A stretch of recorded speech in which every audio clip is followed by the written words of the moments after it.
What's going on, everybody? It's your boy Derek D. Wild. Today we're doing we're going over some more games today, and today we're going over my close friend Joseph Gadson. A lot of people don't know about Joseph. Joseph Gadson is one of the strongest players out of Detroit, Michigan. A lot of people don't know Joseph Gadson's backstory. Joseph Gadson was one of the first kids from the inner city of Detroit to break expert in the city of Detroit at the age of 16 with no coach, no training. I mean, he broke 2000 with no fridge, no chest base, no nothing. And Joseph Gadson is James Caney before James Caney. And I'm going over one of his games with y'all today. Make sure you like, comment, and subscribe to the YouTube channel. Make sure you support Checkmate Double. And let's get into it. A lot of people don't know Joseph Gadson's lichess handle is JN Gadson. This is a bullet game. He played against Calculation Master. Joe had the black pieces. And let's go over analyze the game. D4 was played. D6. Now this is interesting because me and Joe grew up pretty much. I've been knowing Joe all my life, and I've saw Joe play the Nimmer's Indian. I've saw Joe play Kings Indian, but I've never saw Joe. I've actually saw Joe play the Czech Benoit, but I've never saw Joseph respond D4 to D6. So let's see how this turned out. C4, more like the Queen's Gambit. Knight F6, Knight C3. So now we go into, like you said, Knight F6, Knight C3. You know what I'm saying? Set up. You could possibly get, depending on what white play, you could get an old Indian defense. You get an old Indian defense with Knight D7, E5. That's a way you can still get a King's Indian with G6. There's just a lot of combinations and stuff. So let's see what black played. Knight B D7, E4. E4 is like I tell all my students, you want to fight for the center, knights before bishops get castled. You like you said, you could possibly still in this position get a King's Indian defense, which would be, you know what I'm saying, G6. Maybe a Benoit with C5. You know what I'm saying? So let's just see what Joe came up. Joe played C6. I'm not familiar with C6 at all. I really can't complain about it because I don't know nothing about it. But actually, this is what Joe's playing. I guess lately, me in this position, I'm highly aggressive in this position. Uh, you may see pawn F4 for me. You know what I'm saying? When I play chess, I like to be aggressive. You may see pawn F4, me like the four pawns attack and trying to get a E5 break in. But white played knight F3. Joe plays E5. Okay, so now we get E5. It's kind of like a perk, black lion, defense, something solid. You know what I'm saying? Plans is probably going to be bishop E7, castle, put the queen on C7, A6, stuff like that. Kind of like an old Indian defense. If I am white, I don't know, probably playing probably what bishop E2 castle, some stuff like that. So let's see. You know what I'm saying? We're still in the opening part of the game. White answers with bishop e2, black answers with bishop e7. This is kind of, you know what I'm saying, standard castle, queen c7. So when Joe plays queen c7, I was expecting him to castle, but this also gives you the setup to an opening that has been becoming very popular, which is black lion defense, where you play h6, g5, swing the knight to f8 and g6, swing this knight to f8 and g6, and then you start attacking on the king side. What I've learned from this defense with black is as long as white doesn't play h3 and give black the initiative of this hook where he can play g5 and g4, he's okay. So we're going over this game together. Hopefully white doesn't play h3, because if he plays h3, if he plays pawn h3 and Joseph goes for the h6, g5, knight f8, knight g8 stuff, knight f8, knight g8 stuff, you know what I'm saying? Rook g8, it can be very messy. And especially in a bullet game, a 1 minute bullet game where a position like this can be hard to calculate. Uh maybe I don't know, bishop e3. The problem with bishop e3, you could probably play knight g4 after bishop e3. Bishop e3, maybe knight g4. You know what I'm saying? Kick him out, some stuff like that. So let's see. Me, I would probably go for in this position, I would probably go for like a rook B1, B4 break. You know what I'm saying? Rook B4. I mean rook B1, B4, try to break on, you know what I'm saying, B5. But let's see. Bishop B3, H6. Looks like Joe's going for the black line. You know what I'm saying? It just looks like it. Queen D2, Knight F8. Knight F8 is just letting you know that he's finna swing these knights around and try to get busy. Engine doesn't like Knight F8. Gave question mark. Said Knight G4 is the best, but I see what black plan is. You know what I'm saying? He's finna come, like we say, throwing the kitchen sink at the king side. Let's see what white have prepared. H3. And like I said before, against this system, when you play H3, it's like with this bishop open on this diagonal that he's going to leave. Joe's going to leave this bishop on the C8 diagonal. G5 and G4, you know what I'm saying? This is just like the hook. This is like when I tell my kids when people play H6, you have the queen D2, bishop E3 battery. You could just easily sack on it. So I don't like H3 because white potentially has gave black and target. I just don't like it.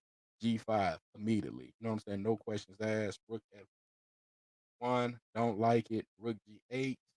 I don't like Rook G8. I don't like Rook G8. Maybe G4 immediately. Maybe G4 immediately or Knight G6. Knight G6. Like you said, this is a bullet game. You know what I'm saying? You could have been putting pressure on white. So Rook G8, Rook C1, Knight G6. Here comes black, and he's coming hard. So I feel like in this position, if you're white, you're gonna have to start coming with some haymakers. Something that's gonna take time from black coming with this king side attack. I really don't see I mean there's ways, maybe not H2, D5, DX E5. I don't know. D5, like D5, C5. Don't want to keep the position closed. B4. I like B4. I like B4. This was my plan a couple moves ago, but I had the rook on C1 on B4, rook on C1 on B1, then B2, B4, B6, knight B5, chasing the queen. But does it really does anything? No, because Queen D7. Look at Joe. Joe's gonna keep these pieces on this diagonal. I'm not gonna say oak chess, but in bullet, hey, you never know what may happen. BXC5, BXC5. There was no way, no way Joe was gonna capture on DXC5. Let this 5. That would defeat the purpose and kill the game. BXC5, BXC5, Queen A5. Okay, now white is coming with some counterplay, some kind of counterplay. Queen A5. Uh, Knight C7. I guess that's his plan. Check, but that really doesn't do nothing. Bishop D8. Okay, back boy. Queen A4. King F8. Now, my coach tell me play chess, get to a point of game, you have to sit back, analyze the position, see where you're strong at, see where. So when I go over this position, I'm just going to assess this position, analyze the position from both points. My point. When you look at this position, I'm going to start with black. Yeah, black is not castle, not castle. He has two knights. You know what I'm saying on the king side. Uh, Pretty much the game is pretty much even. But when I look at it, I look at where all the pieces at. And somebody always told me where the pieces are at, where the game's going to be played. Black pieces are all towards the king side, coming towards the king. The king is here. He has knight on F6. He has five. He has G6. He has eight. He has point seven. Followed by the bishop on C8. This hook, this hook, he's playing for that break. If it's G5, G4, if it's H5, G4. I mean, he can't play it right now. He can't play it right now.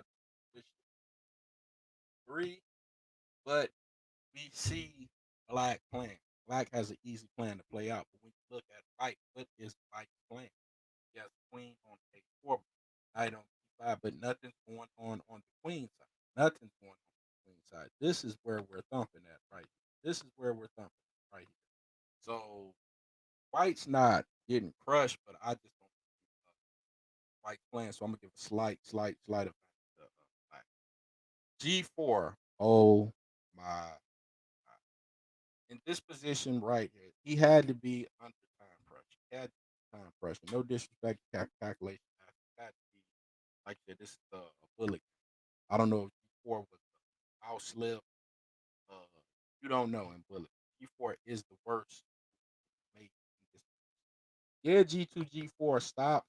It stops black from playing. Look at the knight coming. Look at the knight coming to H4. And then hypothetically, knight come to F4 strong, and immediately Joe plays knight F4. We're hitting this bishop on 2. We're hitting this pawn on H3. If you capture, he's going to capture with G pawn, bishop S4, G F4. Immediately. 1 second, 1 second, 1 second. G2, H3. The rook file is open for the queen H5. So what I tell my opponent after knight F4, bishop F4, G F4. I feel like white helped black win the game. That's something that you don't want to do. You don't want to play nothing to jeopardize your position and drastically improve your opponent. And right now, this is going to be a tough position because look at the holes on the. How you want to stop it? How you want to stop it? Bishop F1, H5. He's going to see how he's going to stop it. Knight H2, H5. One thing about Joe, if you give him an attack, 95% of the time, he's coming through in the clutch with the whole point. H5, F3. Look at F3. Look at the weaknesses, the holes, and the holes. King side, HXG4, HXG4, Knight H5.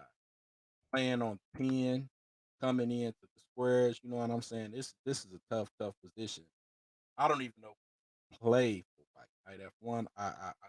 Let's see. King G2, horrible. Knight G3, Bishop D3, Queen E7. Queen E7. A lot of folks don't understand this. Now Joe recognized that this H file right here is open. So he's going to switch plans and bring his queen to H4, probably put the rook over it and play on the H file because he has this knight on G3 and is controlling that square. Rook H1, like you said, rook H8. A lot of people don't understand why Joe didn't take the rook on H1 with the knight right here, right here. Second, second, second. The reason you don't take the rook right here is because why? Why? This is a strong knight. This knight may be stronger than this rook. You see what I'm saying? And if you play Queen H4, Knight C3, Queen H4, I mean, how you gonna stop H3? How you gonna stop H? You know what I'm saying? You keep pressure on your opponent. You don't make it easier for him if you're still winning. So yeah, I think he played the right concept. Queen H4, Bishop F1, Knight H1, Bishop E2, Queen F2 check, King H1, Rook H2 check. Joe Gadson getting busy, man. That was some good stuff. But let's go back. Let's go back this position right here. Knight F G4. G4. Let's go back. King F8, G4. This is the crucial part of the game where I feel like White just think he panicked in the position. He was so scared for it gave him the F4 square. See what I'm saying? Let's see what White could have played in this position. I don't think uh, it was life or death. And sometimes you can see a position panic. Let me turn on engine on right quick. This position engine has like two, like two, like F4, bishop F4, GX F4. Yeah, this is better. This is better.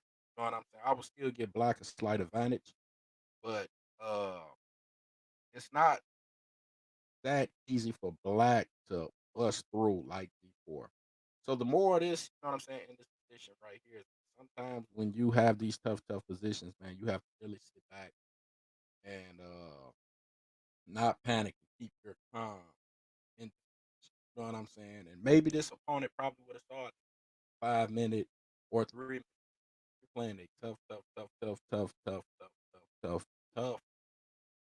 strong opponent, bullet, stuff like that happen. I hope so you like this game by my boy Joseph Gadson. Like, comment, and subscribe. It's your boy Derek E. Wildman. Support the channel. Peace and God bless. And I'm out.